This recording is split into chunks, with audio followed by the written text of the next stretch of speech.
Pessoal, então vamos lá. Vou fazer a correção da prova, né? Vou comentar as respostas, e aí se vocês tiverem alguma dúvida, vocês podem me perguntar. Eu sei que lá no finalzinho, nas últimas questões, acabou ficando um pouquinho diferente aqui o PDF lá da prova do formulário, né? Mas acho que teve 2 pessoas que acabaram respondendo a pergunta que estava aqui no PDF, mas eu considerei correto, tá bom? Então, daí, a hora que a gente chega lá, eu explico certinho. Então, a questão 1. Os ruídos são classificados como aéreos, de impacto ou de vibração. Para cada tipo de ruído, há uma sugestão do que deve ser feito quanto ao isolamento e atenuação do som.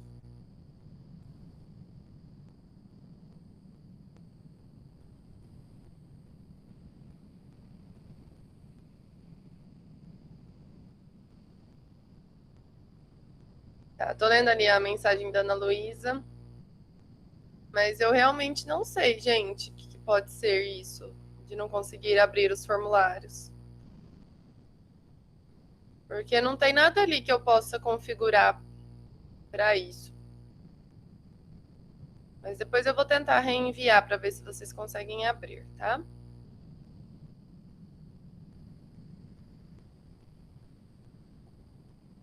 Então vamos voltar aqui. Em relação ao ruído, analise a situação a seguir e responda corretamente. Então, a situação é a seguinte: você mora em uma casa com a sua família e o ruído mais incômodo é quando o seu irmão toca violino no quarto ao lado. E aí eu pergunto, qual é o tipo de ruído gerado pelo seu irmão? Então, o ruído gerado pelo irmão é o ruído aéreo. Então, quando ele toca lá o violino, as cordas elas vibram, né? Elas são a nossa fonte de ruído e esse ruído se espalha pelo ar.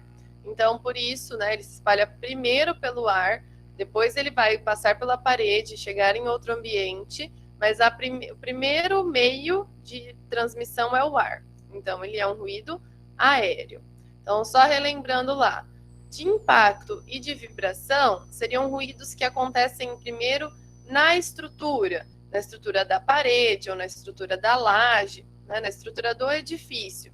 Os de impacto são aqueles que têm uma queda rápida, uma intensidade muito grande, mas com uma queda rápida. Como quando a gente derruba algo no chão, quando alguém anda de salto, bate um prego na parede, esses são ruídos de impacto. Os ruídos de vibração, eles estão relacionados a fricções. Então, quando alguém arrasta um móvel, ou quando uma máquina de lavar roupa está lá vibrando, funcionando, esses são ruídos de vibração. Tá? Então, no caso aqui, a nossa resposta era a letra A, ruído aéreo. E aí, na letra B, eu pedi para vocês indicarem uma solução para este tipo de ruído e explicar como funciona esta solução. Gente, aqui eu acredito que para algumas pessoas não ficou muito claro, né? Para que serve um material absorvente, né? Então, assim, no caso aqui, a gente teria 2 questões. Se a gente enchesse o quarto desse irmão com materiais absorventes, revestindo as paredes, o que a gente estaria fazendo?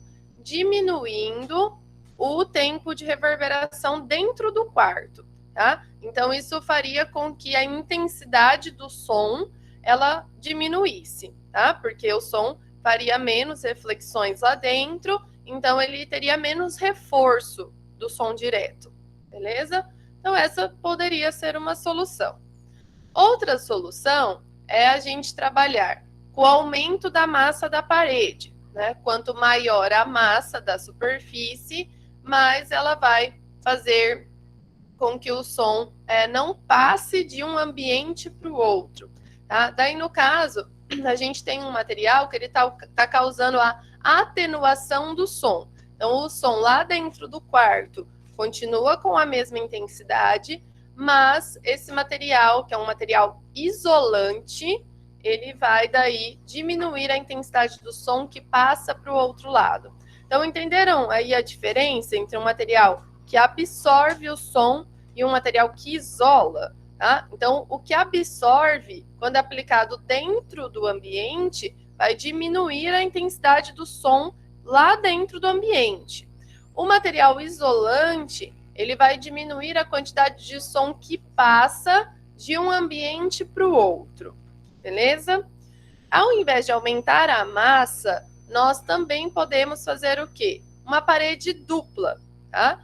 E aí, como que essa parede dupla funciona? A gente vai ter, primeiro, né, o aumento da massa pelo fato de ter duas paredes, e entre as duas paredes a gente tem essa câmara de ar.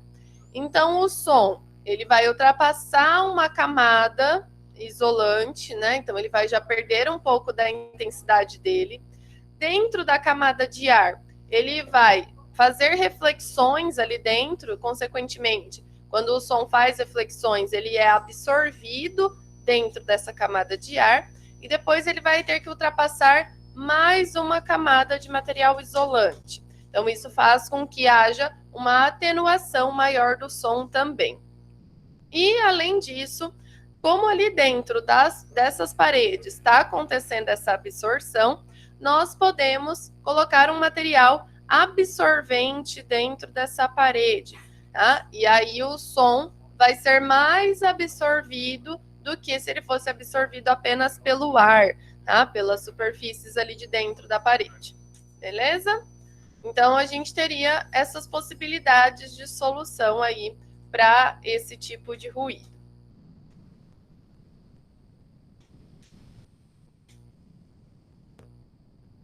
Depois, na questão 2, vocês têm lá um som de intensidade de 5 vezes 10 a menos 8 watts por metro quadrado. Qual é o nível do som em decibéis? Eu vou abrir a calculadora aqui para a gente fazer a continha.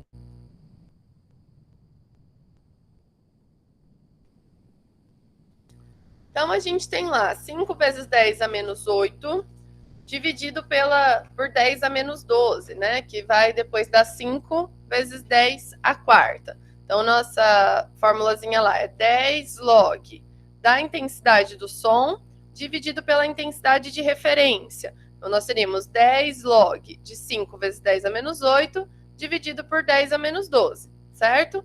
Aí a gente faz lá a inversão, fica 5 vezes 10 à quarta. Então, a gente teria lá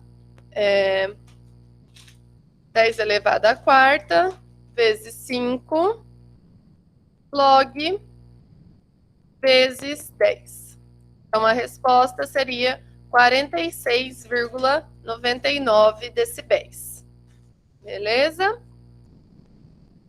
Aí depois, no exercício 3, a gente tem lá que em um escritório há 3 computadores que funcionam ao mesmo tempo. Em alguns momentos, também há necessidade de utilizar uma impressora.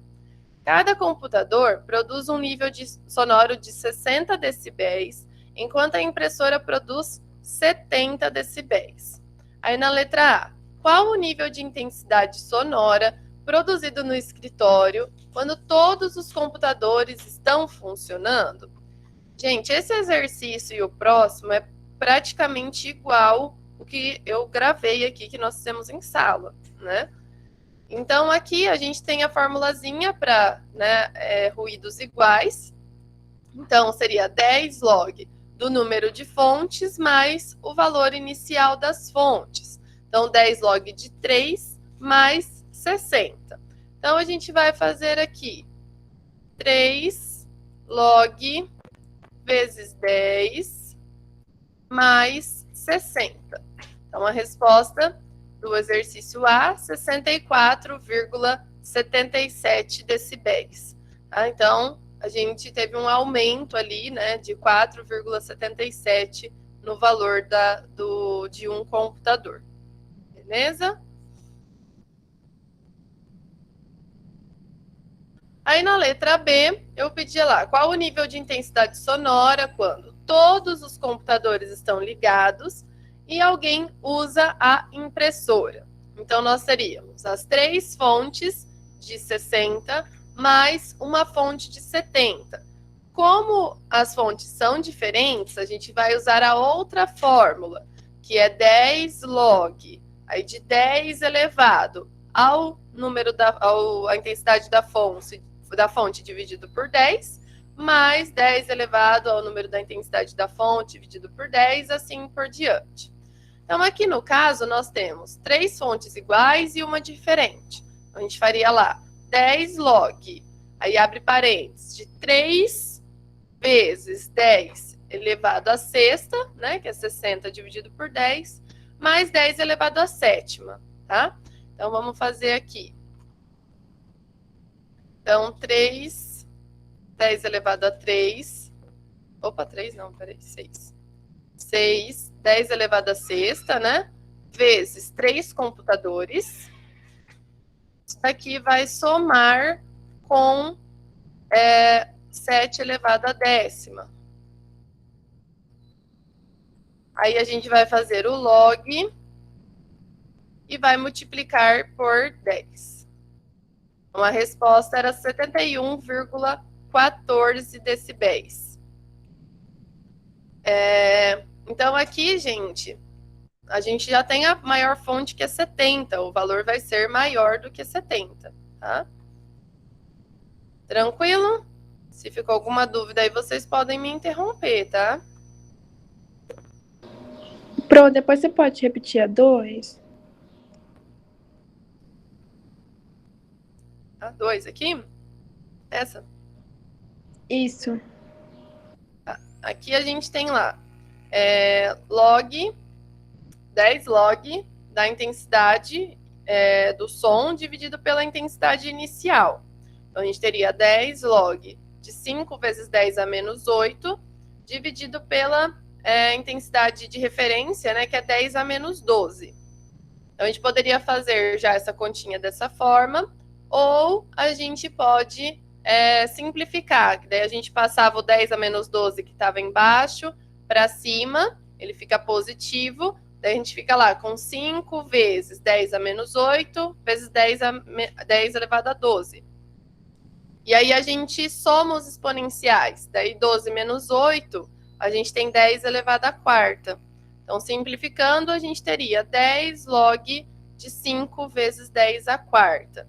Eu vou fazer aqui 10 à quarta vezes 5. Aí o log desse resultado vezes 10. 46,99. Ficou alguma dúvida? Não, eu cheguei no 10 log vezes 5 vezes 10 à quarta, mas eu acho que na hora de fazer na conta eu devo ter feito algo errado. Ah, entendi.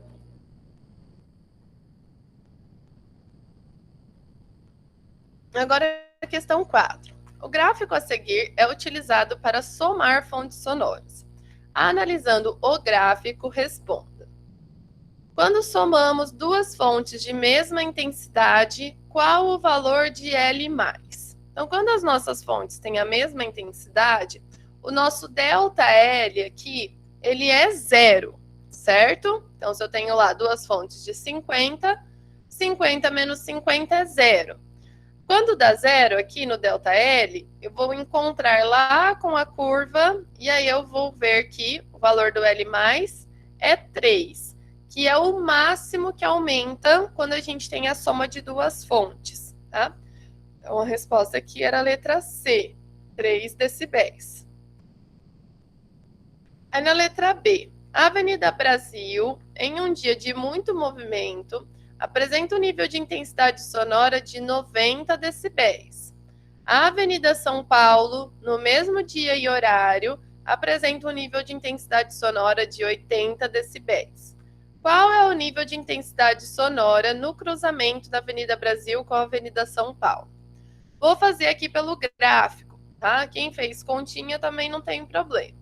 Aqui pelo gráfico, a gente acha o ΔL. Então, 90 menos 80 vai dar 10 aqui, ó. 10 decibéis. 10, eu vou até lá na curva, ele dá um pouquinho abaixo ali de 0,5, tá vendo? Então, a gente sabe, fazendo a conta, a gente sabe que a resposta aqui dá 90,41. Então, aqui daria 0,41, o valor do L+, tá?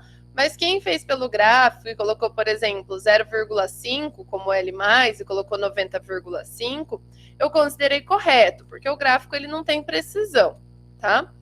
Então, tanto quem colocou 90,41 ou 90,5, eu considerei correto. Aí depois, se a Avenida Brasil passa a ter um nível de pressão sonora de 70 decibéis, qual será a redução do nível de intensidade sonora no cruzamento das vias, né? Então, essa daqui que tinha 90, ela passou para 70. Então, eu vou somar 70 com 80. Então, aqui o meu ΔL também dá 10, né? A diferença entre as duas fontes. Então, dando 10, eu sei lá que o L+ é 0,41 ou 0,5. Tá? E aí eu vou somar isso à minha fonte maior, que é o 80. Né? Então, 80,5. Aí, então, quando eu tinha a primeira situação, deu 90,5. Nessa segunda situação, deu 80,5. Eu diminuindo um do outro, eu vou ver que a redução no cruzamento foi de 10 decibéis, tá? Então, essa era a resposta da letra C, 10 decibéis. E aí, na letra D, a gente tem lá, porque o valor de L+ é o mesmo nas questões B e C. Então, tanto na letra B quanto na letra C, o L+ deu lá 0,5 ou 0,41. Por que isso acontece? Porque a diferença, o ΔL, né, entre os níveis de intensidade é o mesmo. Então, na letra B, o ΔL deu 10 e na letra C, o ΔL também deu 10. Então, por isso, o L+ tem o mesmo valor.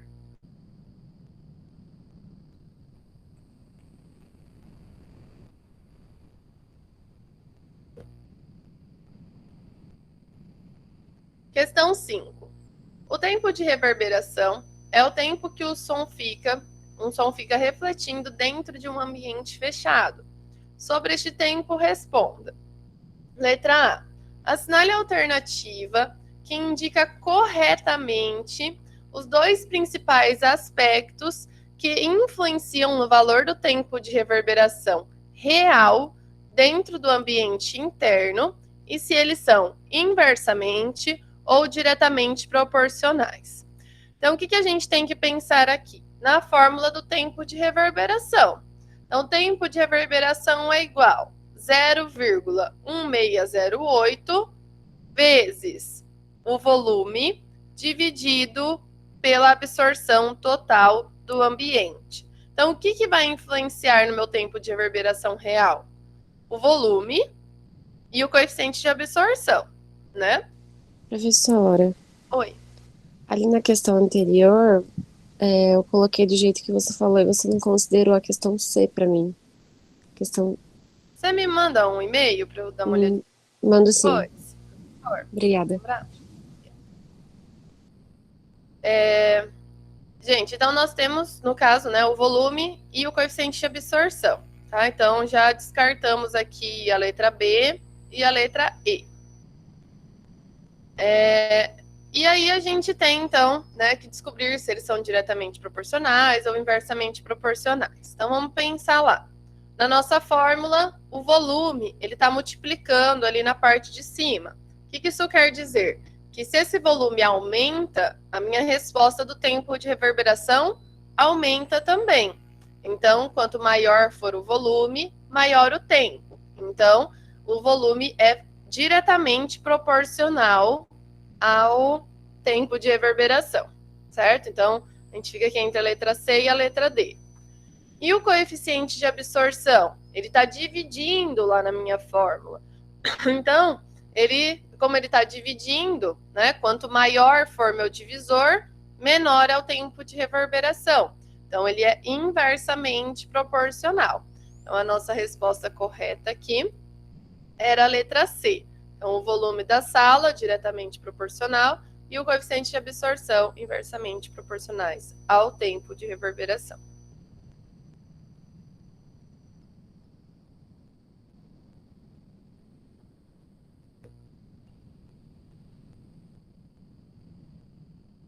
Depois a letra B. O que é o tempo ótimo de reverberação E ele depende de quais fatores? Gente, aqui também achei que alguns alunos ficaram um pouco confusos, não sei, em relação ao tempo ótimo, né?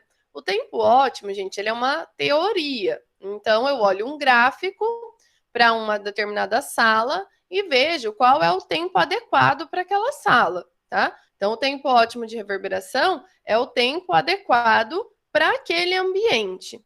E isso vai depender de 3 fatores. Qual que é a função desse ambiente? Então, para que ele serve?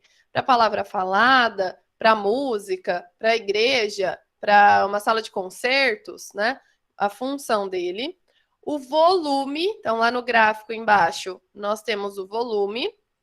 E depende também da frequência do som.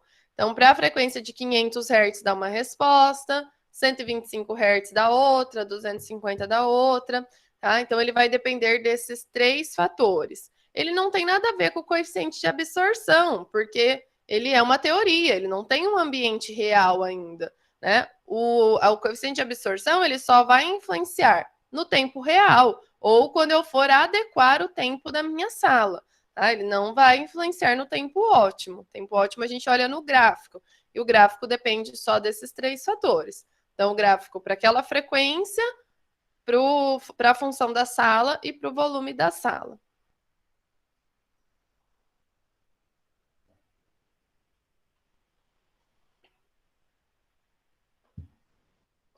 Daí, aqui na questão 6.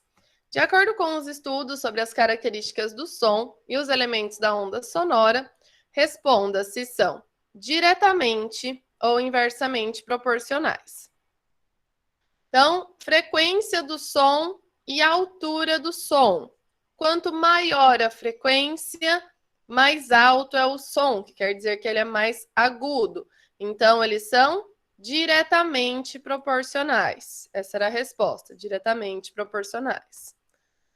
Frequência do som e comprimento de onda. Quanto maior a frequência, menor o comprimento de onda. Então, a resposta aqui, inversamente proporcionais.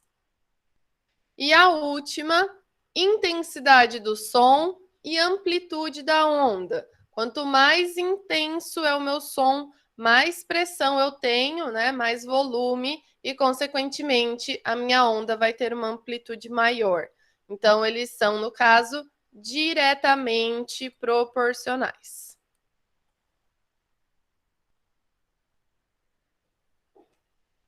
Daí aqui, gente, que ficou invertido essas questões aqui. Acho que primeiro vinha o verdadeiro ou falso, depois essa questão aqui do rol e depois essa questão aqui dos materiais acústicos, tá?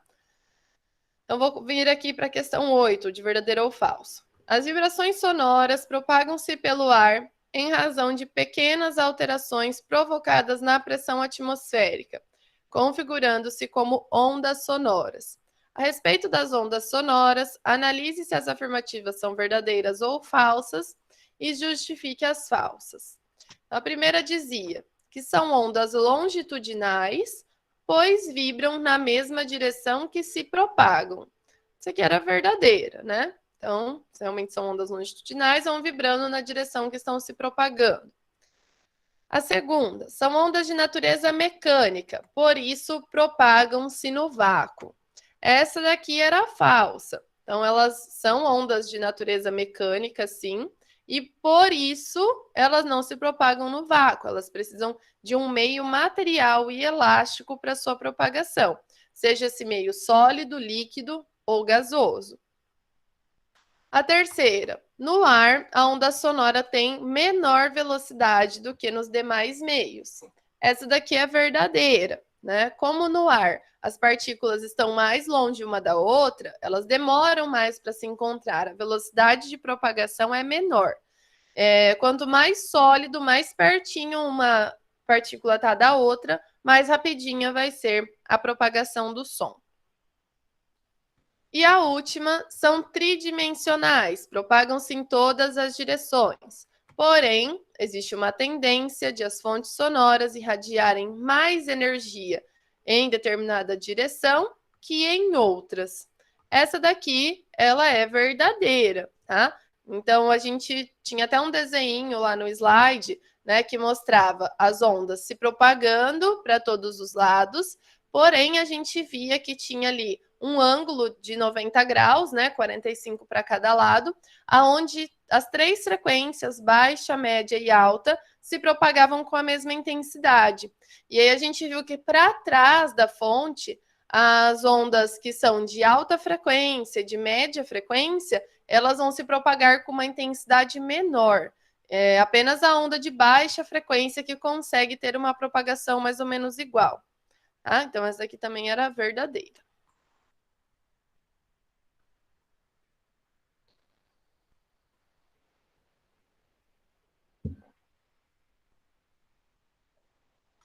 Agora, eu vou voltar nessa questão aqui.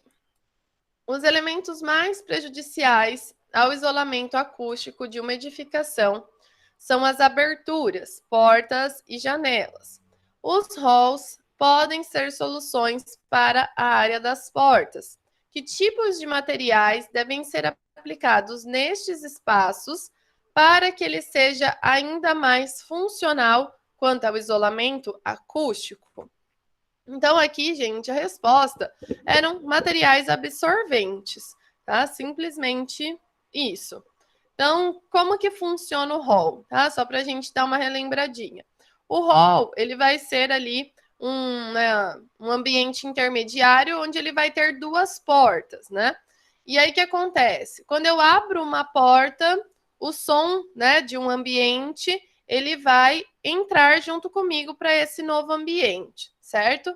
Só que nesse ambiente que é o hall, eu não tenho nenhuma função ali eu não tenho nada. Então, eu entrei com o som, fechei a porta atrás de mim, e aí eu vou abrir a outra porta para eu passar para o outro ambiente.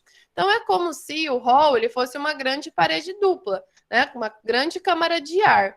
Só que ela tem as aberturas, né? Tem as portas. E aí, assim como a gente faz nas paredes duplas, a gente pode encher esse hall de material absorvente, e aí, quando o som entrar ao abrir uma porta, ele vai ser absorvido ali dentro do hall e pouca coisa passa para o outro lado quando eu abrir a outra porta. Então, a resposta aqui era aplicação de materiais absorventes.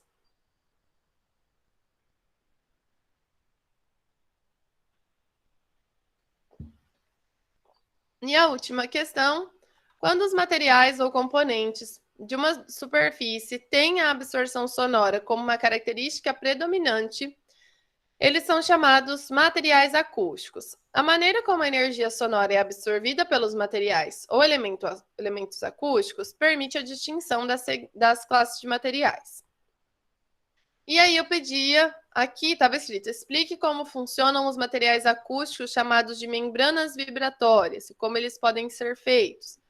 E lá no formulário estava escrito como que funcionavam os ressoadores, né? E como que eles poderiam ser feitos. Então, quem respondeu, acho que umas 2 pessoas responderam da membrana vibratória, eu considerei correto, porque realmente ficou confuso, né? Então, a membrana vibratória, a gente vai ter a aplicação de um material absorvente sobre uma parede rígida, mas com um espaço entre os dois. E aí, como que ele funciona, né? Com a deformação. Então, eu tenho mais espaço de deformação do material absorvente do que se ele estivesse diretamente colado nessa superfície. E no caso dos ressoadores, eles vão ser pequenas cavidades nas paredes com uma cavidade de ar atrás. Então, o som do ambiente, ele entra por essa pequena aberturazinha ali e lá dentro da parede, da cavidade da parede, ele vai ser absorvido, né? Então, vai acontecer a vibração lá dentro e ele vai ser absorvido dentro dessa cavidade. E no caso dos ressoadores, eles podem ser feitos de 3 formas. Ressoadores de uma única cavidade, ressoadores através de painéis perfurados, que daí a gente tem várias aberturas que dão em uma grande cavidade, ou ainda eu posso trabalhar com elementos espaçados, onde também todas as aberturas vão dar em uma única cavidade, tá? Então, essa era a resposta dessa questão. Ficou alguma dúvida? Bom dia, professor. Essa agora última, eu tenho a resposta correta, mas não sequer está lá nada. O professor deve ter passado para outro. Eu não estou conseguindo entender, tá bem ruim o som. Eu vou escrever, tá? Eu já escrevi. Espera aí.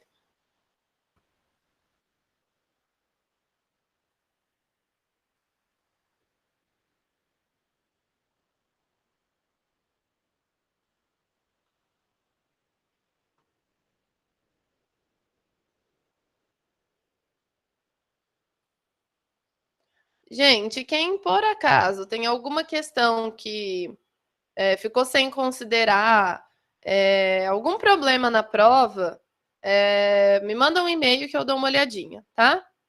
Fazendo favor, que daí no e-mail eu fico com tudo registradinho lá e eu vou olhando um por um, beleza? Daí, Thiago, me manda um e-mail lá que eu dou uma olhada, tá?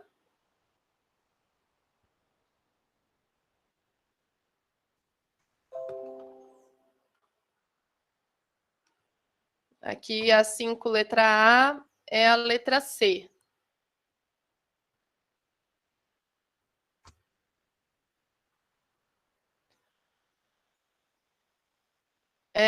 Pessoal, quem está com esse problema ali de abrir os formulários, olha o que a Vitória Bergamo falou ali, né? Que ela abriu o formulário e ela ficou logada na conta do Google pessoal dela, tá? Isso tem sempre que observar ali, porque, assim, por exemplo, aqui no meu caso, eu tenho 3 contas Google, tá? A minha pessoal, a minha do Sesumar e a minha de outra faculdade que eu dou aula. Então, às vezes, o próprio Google ali, quando eu peço para abrir uma aba, ele sempre vai para minha conta pessoal. Então, quando eu mando abrir o Classroom, mesmo que eu esteja logada na minha conta do Sesumar, eu aperto o Classroom, ele abre o Classroom na minha conta pessoal, e daí aparece que não tem nenhuma turma. Aí eu tenho que ir lá, clicar e colocar na minha conta do Sesumar, tá?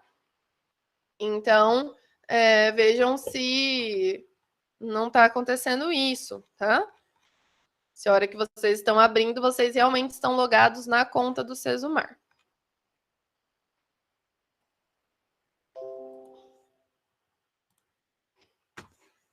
Beleza? Então, qualquer probleminha de correção, me mandem um e-mail que eu dou uma olhadinha.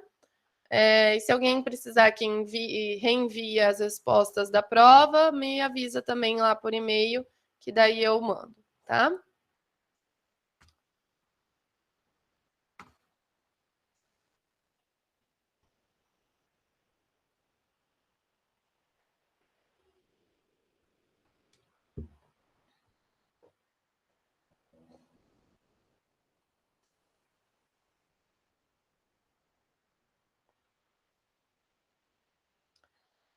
Tranquilo? Vamos começar nosso conteúdo do nosso segundo bimestre.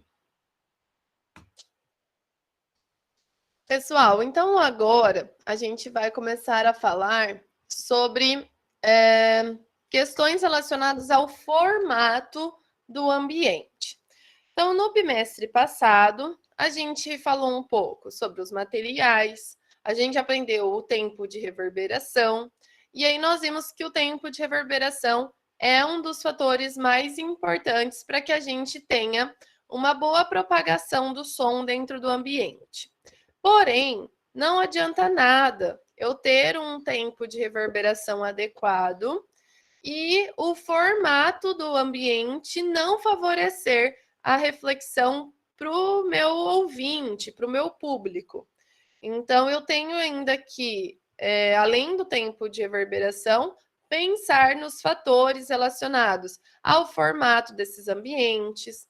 Uma outra questão que eu até já comentei com vocês quando a gente estava falando lá de tempo de reverberação, que quando eu for adequar o meu ambiente, né, em relação ao tempo de reverberação, eu tenho que pensar bem aonde eu vou fazer a mudança de materiais. Então, assim, geralmente a gente vai aplicar os materiais mais absorventes nas paredes do fundo do auditório, no teto do auditório, porque daí também isso ajuda a evitar um possível eco que pode acontecer nas superfícies que estão mais distantes da fonte. Uma outra questão: se eu mudo o material de uma das paredes laterais, eu preciso mudar da outra também, porque senão quem está mais perto de uma parede vai escutar de um jeito e quem está mais perto da outra parede vai escutar de outro. Então a gente tem que ter essa simetria. E eu vou evitar materiais que são muito absorventes no palco, que é onde eu estou pensando ali em expandir o som. Então, onde eu preciso que tenham as maiores reflexões, tá? Então, o formato e os materiais que a gente usa nas superfícies, eles também têm uma grande influência na questão de ter uma boa difusão de som no ambiente. Tá? Então, isso aliado a um tempo de reverberação correto é o que vai me dar um bom resultado final no meu projeto acústico. Então, vamos lá. Aqui a gente vai dar uma relembradinha em algumas propriedades do som que nós já vimos no bimestre passado, mas que são muito importantes para esse conteúdo desse bimestre. Então, nós vimos lá que o som, a gente tem o som direto, que é o som que vai da fonte até o ouvido do receptor. E quando a gente está em um ambiente fechado, nós temos o som refletido, né? Então, todas as superfícies que a gente tem no ambiente, elas fazem reflexão. Algumas fazem mais, outras fazem menos. Mas as paredes, o teto, o piso, os móveis, as pessoas, tudo está refletindo parte do som e absorvendo outra parte.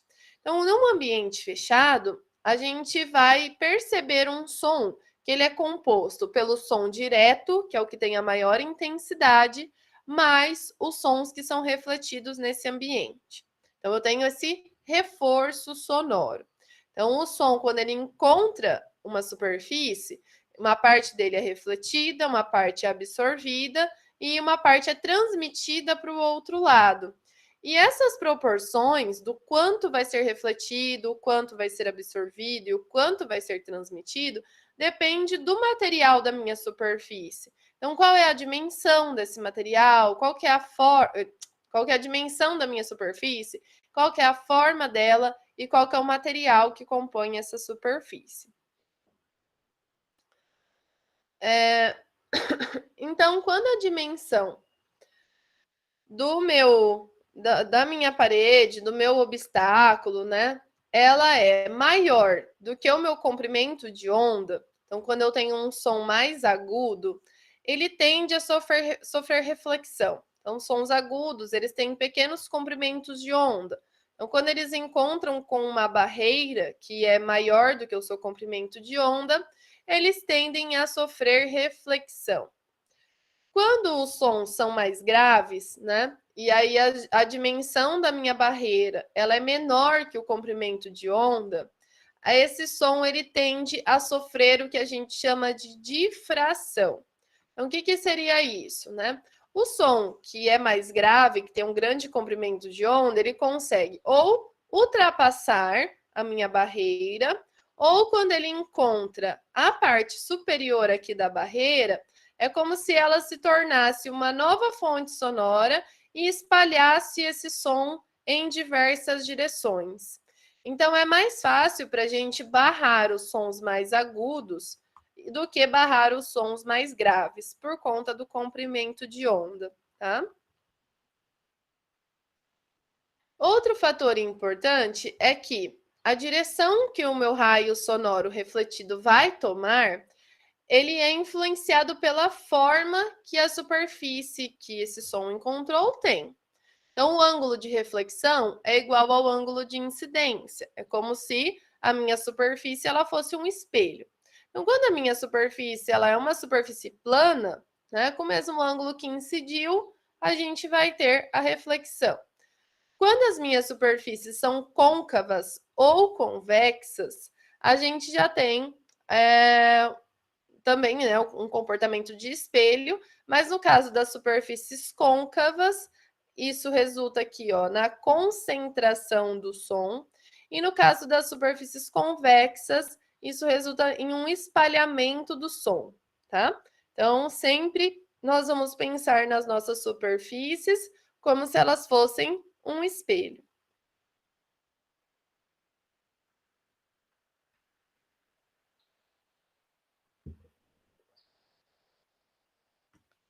Aí a gente tem, né, quando esse raio sonoro, ele encontra uma superfície, seja ela qual for o formato, né, a gente vai ter uma parte que é refletida e uma parte que é absorvida e que pode ser transmitida lá para o outro lado. Então, nesse caso aqui, essa parede ela tem ali um coeficiente de absorção de 0,3. Desculpa, de 0,3, tá certo? Então, o que que acontece? Tá chegando um som de 100 decibéis, tá absorvendo 30, que seria 30%, e tá refletindo 70. Então, o raio refletido, ele é equivalente, né, à porcentagem que não é absorvida. Então, por isso, né, que isso tem uma grande influência lá no tempo de reverberação. Quanto menos eu perco aqui na absorção, mais vai demorar para terminar de absorver todo o som da sala. Então, a forma da minha superfície, a dimensão dela e os materiais dessa superfície, eles vão influenciar, né, na maneira como a energia sonora vai se distribuir pelo ambiente, e os raios eles vão adquirir direções de acordo com essas características da superfície. Então, para que eu tenha uma boa difusão em uma sala, eu preciso que essa onda sonora ela se distribua para todas as direções com a mesma energia, com a mesma intensidade.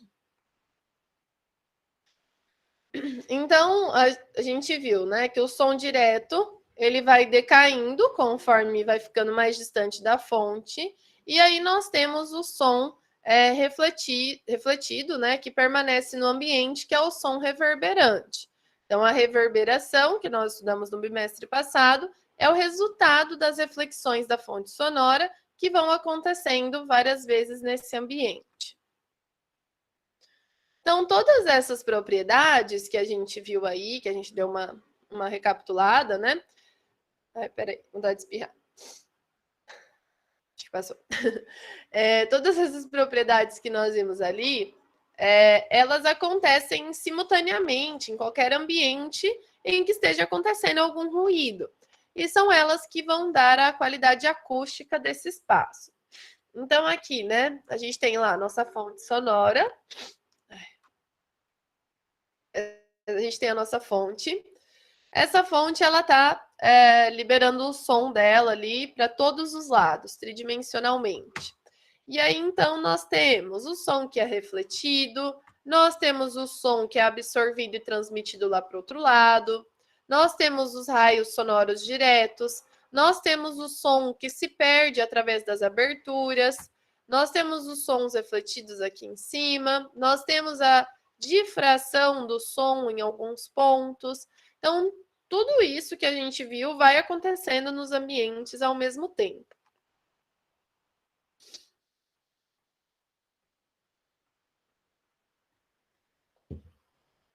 Então, para a gente ter um bom desempenho acústico de uma sala, a gente precisa ter algumas características.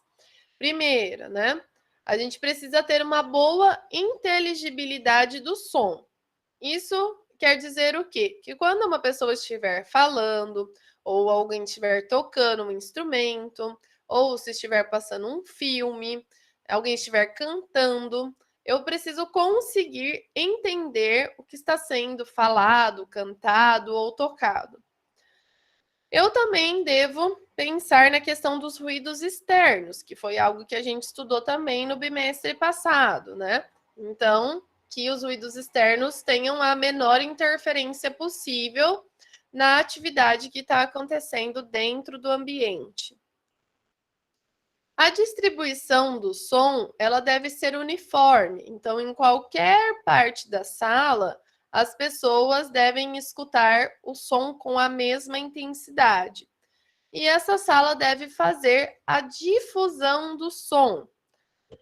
E, por último, eu preciso também ter o meu tempo de reverberação adequado, né? Isso vai estar ligado também à questão da inteligibilidade, né? Então, é um fator bem importante. Então, a gente tem que pensar, né, quando a gente está começando ali a analisar o nosso projeto, qual é a nossa fonte sonora? Por quê? Pode acontecer que da nossa fonte sonora, ela ser limitada em relação ao volume da sala.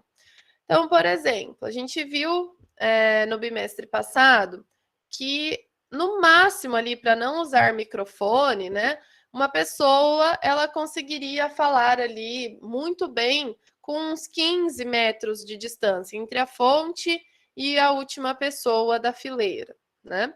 Caso a minha sala ela ultrapasse esse volume, eu vou ter que usar equipamentos de amplificação sonora, tá? Não adianta eu querer fazer com que isso funcione naturalmente, porque a minha fonte é limitada em relação ao volume da sala. Então, isso acontece muito em relação à palavra falada, em relação às pessoas, né?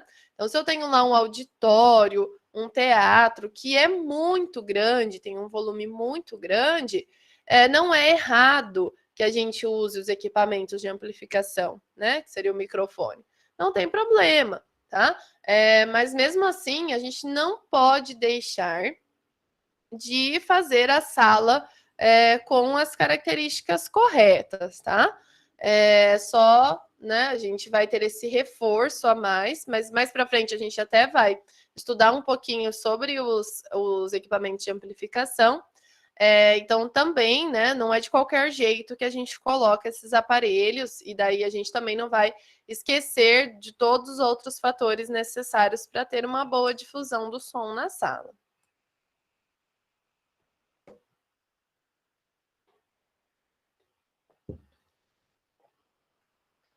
Deixa eu só, vocês estão me vendo. Ontem, gente, vocês acreditam que eu fiquei uns 15 minutos, eu não sei o que aconteceu até agora, uns 15 minutos dando aula aqui sozinha, o meu Meet simplesmente desconectou e eu fiquei dando aula pro além. Daí depois, a hora que eu terminei de explicar um negócio, fui voltar ali no Meet, não estava conectado. Daí tive que explicar tudo de novo. Daí eu agora fiquei preocupada. Fui dar uma olhadinha se estava tudo bem. Pessoal, então é sempre muito importante a gente analisar quem é a nossa fonte sonora. Se é uma fonte de palavra falada, que é uma única pessoa ali falando, ou se é uma fonte musical, que daí muitas vezes a gente tem lá diversos instrumentos, né, ao mesmo tempo. Então, uma sala, né, de auditório, conferência, sala de aula, peças teatrais, são salas que elas têm como fonte a palavra falada. E as salas de concerto, orquestra, óperas, são salas que elas têm como função, como fonte, né, a música. Então, vejam aqui, né, essa flecha aqui magrelinha e essa flecha aqui que gordona, né?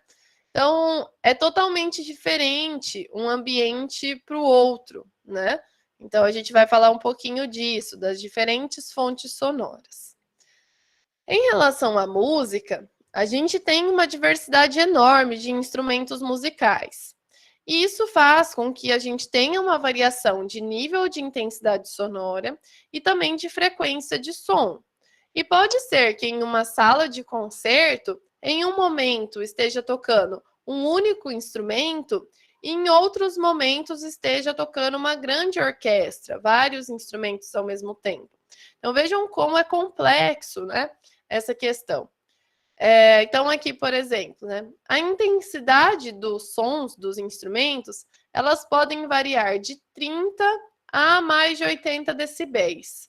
Isso daqui, gente, nós sabemos que esse aumento aqui, ó, de 30 para 80 é um aumento muito grande.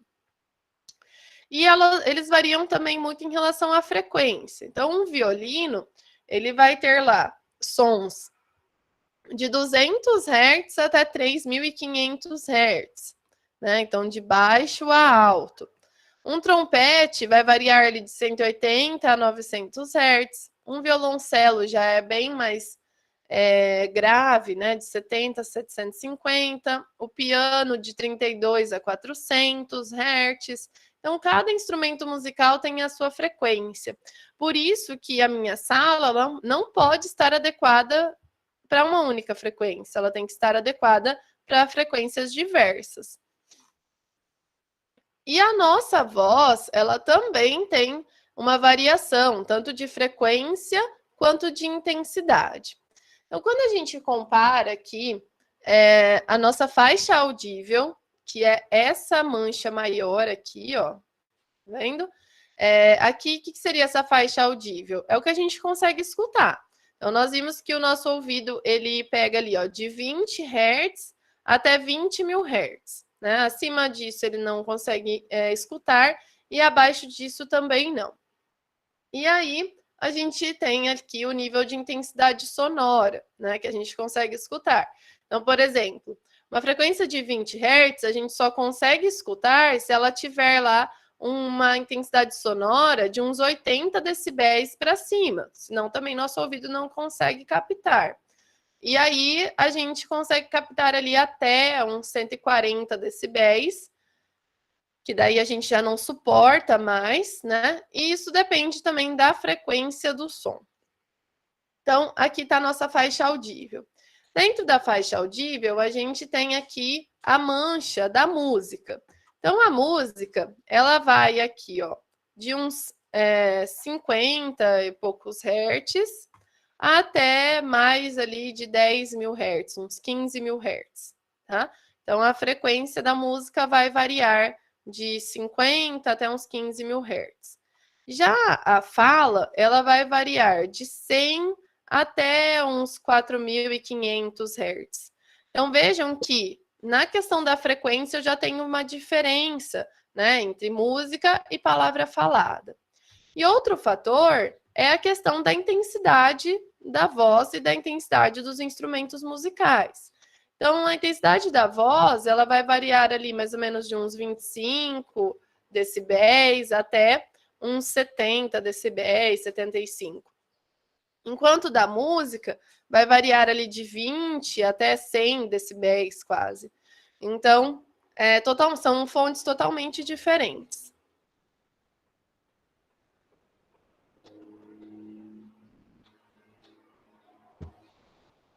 Então, a palavra falada, ela tem um alcance muito menor do que a música.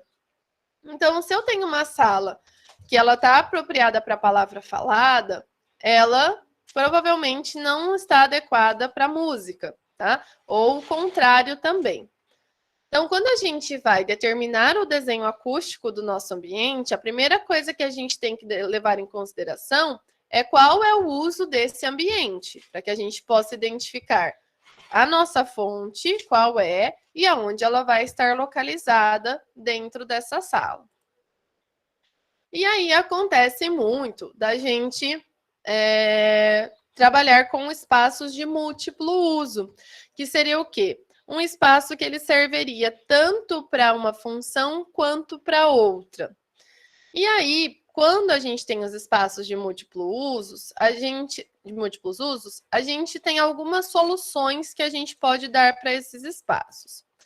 A primeira solução, que é a melhor de todas, porém ela tem um custo elevado, são superfícies móveis. O que seria isso, né? Eu posso alterar o volume da minha sala, eu posso diminuir o tamanho da sala, diminuir o tamanho do palco, com painéis que sejam removíveis. Eu posso também abaixar e erguer o forro para aumentar e diminuir o volume da sala. Ou eu também posso trabalhar com superfícies que deixam o ambiente, ora mais reflexivo, ora mais absorvente. Então, por exemplo, né? Aqui nesse painelzinho, quando os painéis estão fechados, a gente tem um ambiente mais reflexivo. E quando eles se abrem, a gente tem um material absorvente exposto. Então, o ambiente se torna mais absorvente. Então, para a palavra falada, tem que ter mais reflexão, né? E para a música tem que ter mais reflexão. E para a palavra falada, mais absorção, né? Então, eu posso daí variar o meu ambiente conforme a minha fonte de ruído, de som, né? Aqui um outro exemplo. Então, aqui, quando os painéis estão fechados, fica mais reflexivo. Quando os painéis estão abertos, fica mais absorvente. Então, assim, eu posso mudar o tempo de reverberação da sala, abrindo e fechando esses painéis. É uma opção legal, né, para um ambiente que precise dessa solução. Depois, mais para frente, a gente vai estudar alguns teatros e aí vocês vão ver que alguns deles têm algumas soluções desse tipo, para que haja essa mudança no tempo de reverberação. Aqui um exemplo, né, que é um trifusor. Ele é um prisma giratório com base triangular. São módulos de 1,20 por 60. E ele tem 3 faces diferentes. Uma face mais absorvente, uma face mais refletiva e uma face difusora. E aí, conforme a necessidade do ambiente, ele vai girando essas superfícies para alterar o tempo de reverberação. Esses mecanismos aqui, eles são controlados por controle remoto, né, e vão permitindo que haja essa variação contínua do tempo de reverberação, adaptando o comportamento acústico a cada função musical. Porque, gente, além da questão do múltiplo uso, de uma sala poder receber uma pessoa falando ou um concerto, né? A gente também tem a questão que, mesmo que seja só de música aquele ambiente, eu tenho aquela questão que num momento pode ser um solo de piano e no outro momento eu posso ter diversos instrumentos sendo tocados ao mesmo tempo. Então, no caso da música, essa questão dessa adaptação desses elementos é muito importante. Se não for possível eu fazer esses tipos de adequações que a gente viu ali atrás, eu posso estabelecer uma atividade prioritária, né? Então, vamos supor que eu estou fazendo o auditório de uma faculdade. Vamos colocar lá, o Dona Etelvina. Ele, de vez em quando, recebe alguma apresentação musical, da orquestra, algo assim. Mas qual que é o foco? O foco é a palavra falada. Então, eu poderia focar nessa solução. Ou ainda, uma terceira alternativa seria eu colocar uma solução intermediária. Só que essa solução intermediária eu tenho que estar ciente que ela nem vai satisfazer totalmente uma fonte ou a outra. Mas seriam, nesses 2 casos aqui, situações em que não seja possível, talvez financeiramente, fazer as adequações ali do tempo de reverberação.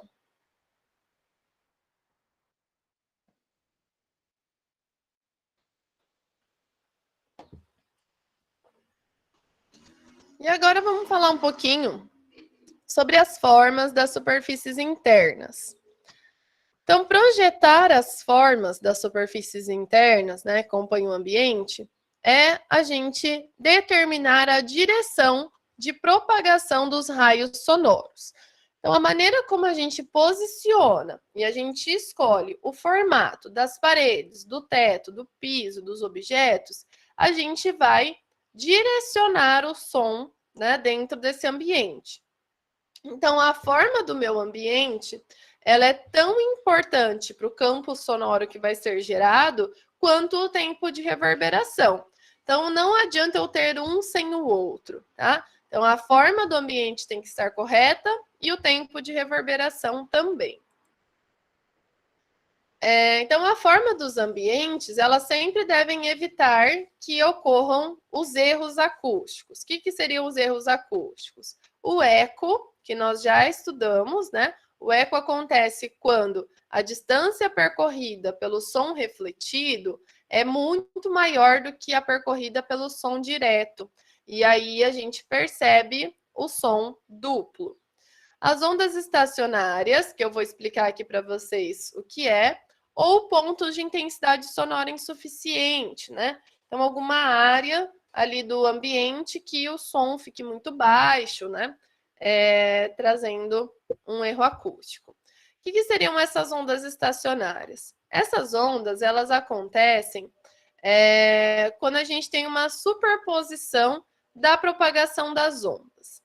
Ela pode ser construtiva, que daí as ondas elas se encontram na mesma fase de amplitude, e isso faz com que o som aumente, ou pode ser destrutiva, que daí um som anula o outro.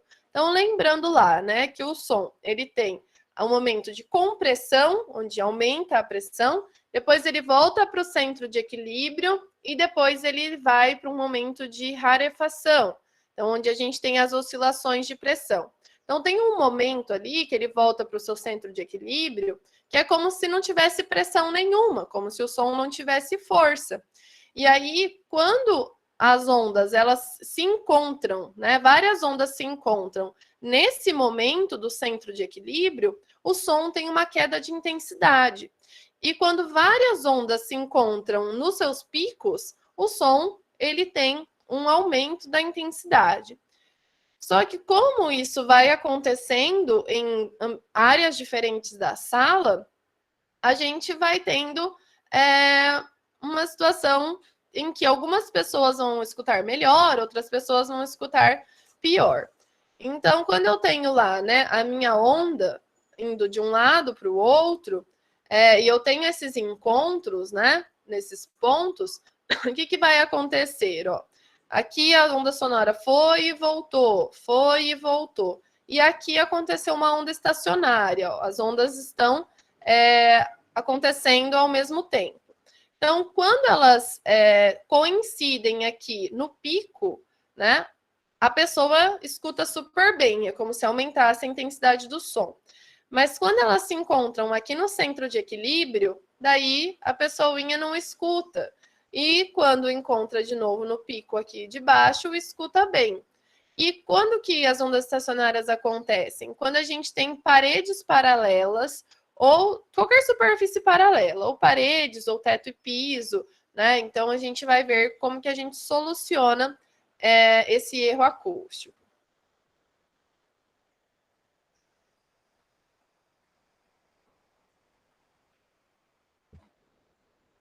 Então, pessoal, a gente tem que tomar um pouco de cuidado com alguns tipos de soluções que a gente coloca nas nossas salas. Primeiro, com as superfícies côncavas, circulares e elípticas. Principalmente, né, por conta dessa concentração do som que as superfícies côncavas fazem. Então, o som ele bate lá na superfície côncava, ele se concentra, depois ele se distribui. Mas essa distribuição, ela não fica muito uniforme. Então, é um tipo de formato que nós devemos evitar quando queremos fazer um ambiente que tenha uma boa acústica. Aí, o que a gente pode fazer caso, né, eu tenha esse formato côncavo, né? Eu posso aplicar uma superfície difusora em cima da superfície côncava, tá vendo aqui, ó? Então, quando o som encontra aqui com essa superfície, ele não vai se concentrar. Ou ainda, eu posso colocar um material que tem um coeficiente de absorção muito alto nessa superfície para eu tentar amenizar as reflexões que vão acontecer aqui. Uma outra solução seria a gente afastar tanto a fonte quanto as pessoas, né, os nossos ouvintes, do círculo formado por essa superfície côncava, porque daí eu evito que as pessoas estejam nesse ponto de focalização, tá? Mas nenhuma dessas soluções que a gente viu garante que nós vamos ter um som com uma distribuição bem uniforme. Em casos de ondas estacionárias, elas vão acontecer quando a gente tem paredes paralelas, tá? No caso das paredes paralelas, a gente também pode daí colocar elementos nas paredes que façam pequenas inclinações, ou são elementos que não vão permitir que essas superfícies sejam totalmente paralelas. Podem ser elementos nas paredes, né, que façam com que a parede vá um pouquinho mais para frente e tal, que vão fazer com que as ondas estacionárias não ocorram. A gente também tem que cuidar um pouquinho com ângulos muito fechados, né? Quanto mais agudo for o ângulo, mais fechadinho o canto, né? A gente vai tendo ali uma grande quantidade de reflexões, né? E principalmente, se esse canto for em um palco, isso pode prejudicar muito o som, né, nesse local, tá? Então tem que tomar um pouquinho de cuidado também com ângulos muito agudos. Quando o ângulo do canto é mais aberto, mais obtuso, né, a gente já consegue espalhar mais o som. Em relação ao eco, né, que nós vimos lá. Então, o eco ele acontece quando o som refletido ele tem um caminho muito maior do que o som direto. Tem que ser 11 metros maior, daí fica sujeito ao eco. Qual que é a solução? Empregar um material absorvente nessa superfície, para fazer com que ela pare de fazer tanta reflexão. Então, geralmente, isso acontece no teto ou na parede do fundo da audiência. Então, por exemplo, né? Aqui a gente tem lá um auditório, o teto está aqui, então o raio refletido ele estava com um caminho muito longo em relação ao raio direto. Foi lá, fez um forro, fez o teto mais baixo, diminuiu o caminho percorrido pelo raio refletido. Então, também é uma solução para que o eco não aconteça. Uma outra questão em relação à parede do fundo é a gente trabalhar o ângulo dessa parede. Então, nessa figura, a gente tem, né, 3 situações pensando em eliminar o eco. Porque o que acontece, né? O eco ele acontece principalmente para as pessoas que estão nas primeiras fileiras. Por quê? Elas estão muito pertinho da fonte. Então, o caminho percorrido da fonte até as primeiras pessoas é muito curto. E aí, quando o som vai lá da fonte, bate lá no fundo e, consequentemente, ele acaba voltando lá para frente, essa pessoa que está aqui, ela percebe o eco. Então, aqui, né, a gente tem a parede vertical, o teto horizontal, o som ele retorna sobre a fonte, então ele vai gerar eco nas primeiras fileiras.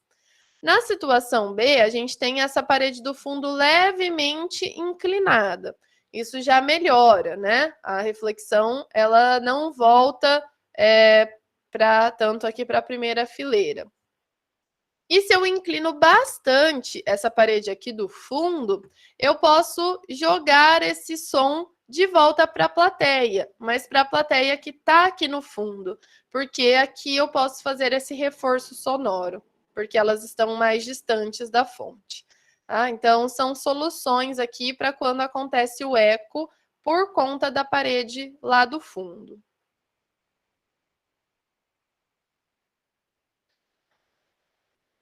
Então, a gente sempre tem que observar, né, a forma do ambiente, né, de acordo com a direcionalidade da nossa fonte.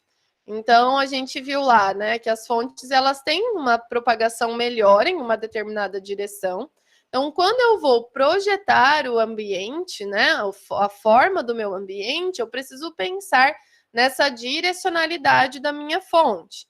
Então, gente, uma planta mais alongada, né, ela é melhor do que uma planta mais quadrada, porque de frente com a fonte é onde a gente tem a melhor propagação do som. Ah, eu achei que eu já tinha passado isso aqui para vocês, que eu falei agora há pouco. Então, por exemplo, né, eu tenho aqui a minha fonte, ela vai ter, né, a sua propagação. Então, o afastamento entre a fonte e o receptor, né, para ser uma excelente propagação do som, sem microfone, eu teria que ter no máximo 15 metros. De 15 a 20 já fica uma boa propagação. De 20 a 25 já fica regular e 30 metros fica ruim. Então, esse afastamento aqui, ele, né, tem que ser analisado. Então, por mais que eu vá fazer um ambiente mais alongado do que quadrado, eu tenho uma limitação em relação a esse afastamento entre a fonte e a última fileira. E um outro ponto importante em relação às salas é também o escalonamento da audiência, né? Então, esse escalonamento, ele tem duas funções. O requisito visual, né, que daí eu consigo enxergar a pessoa que, né, mesmo com uma pessoa na minha frente. E eu livrando os olhos, eu livro também as orelhas, né? Então, a recepção sonora é melhor, porque eu consigo que o raio direto chegue até meu ouvido. Então, a altura da nossa linha de audição, quando estamos sentados, é em torno de 1,12 metros. Tá? A gente vai usar essa informação aqui na aula que vem, que a gente vai aprender a fazer uns projetinhos, tá? Então, esse escalonamento da parte da plateia, ele é muito importante, até mesmo para que o teto e o piso não fiquem como duas superfícies paralelas, porque eles também podem gerar ondas estacionárias. Então, os raios sonoros, né, conforme eles vão se propagando dentro da sala, a gente tem ali, geralmente, né, num auditório, a área onde estão as pessoas e fica uma área ali de ar em cima das pessoas, que muitas vezes os raios sonoros, eles são perdidos ali por cima. Então, quando a gente tem os balcões ou galerias, a gente aproveita um pouco mais esse som que se perderia ali no ar. Então, igual a gente tem lá no Dona Etelvina, na parte de baixo a gente tem as cadeiras e daí tem aquele mezanino, né? Aquele balcão em cima que tem cadeiras também. E o que é interessante dessa solução? Que a gente, imagina lá no Dona Etelvina, se aquelas cadeiras que estão lá em cima, elas estivessem atrás da última fileira, essas pessoas lá do fundo ficariam muito longe. Então, a gente traz essas pessoas mais perto da fonte, né? Então, balcões e galerias são soluções interessantes para esse tipo de sala. A gente só tem que tomar um pouquinho de cuidado. Essa galeria ela não pode ser muito profunda, porque ela pode gerar uma sombra acústica. O que seria isso, né? O som ele está vindo lá da fonte e ele não conseguiria chegar até os últimos lugares. Então, isso acontece principalmente com os sons de alta frequência, porque eles tendem a sofrer reflexão. Então, eles bateriam aqui e voltariam, né? Não iriam lá para as últimas fileiras. Então, aqui nós temos uma proporção, tá? Entre a profundidade do balcão e esse pé direito aqui, né? Nessa parte do início do balcão. Essa distância aqui, ela sempre tem que ser menor do que essa altura. Então, se a gente tem aqui uma distância, né, de 5 metros, essa altura vai ter que ser maior do que 5 metros, tá? Então, vamos supor que eu tenho um pé direito aqui de 4 metros, tá? Então, meu pé direito aqui é 4 metros. Aqui tem que ter pelo menos uns 3,90 para menos, tá? Então, essa proporção faz com que a gente não tenha sombras acústicas nas últimas fileiras aqui do ambiente. Então, gente, por hoje é isso. Se vocês tiverem alguma pergunta, tá? Agora a gente vai focar nessa parte, né, dos ambientes fechados, dos formatos, das salas. E depois, no finalzinho do bimestre, a gente vai ver a parte de acústica urbana, tá? Então, se tiverem alguma questão, podem perguntar.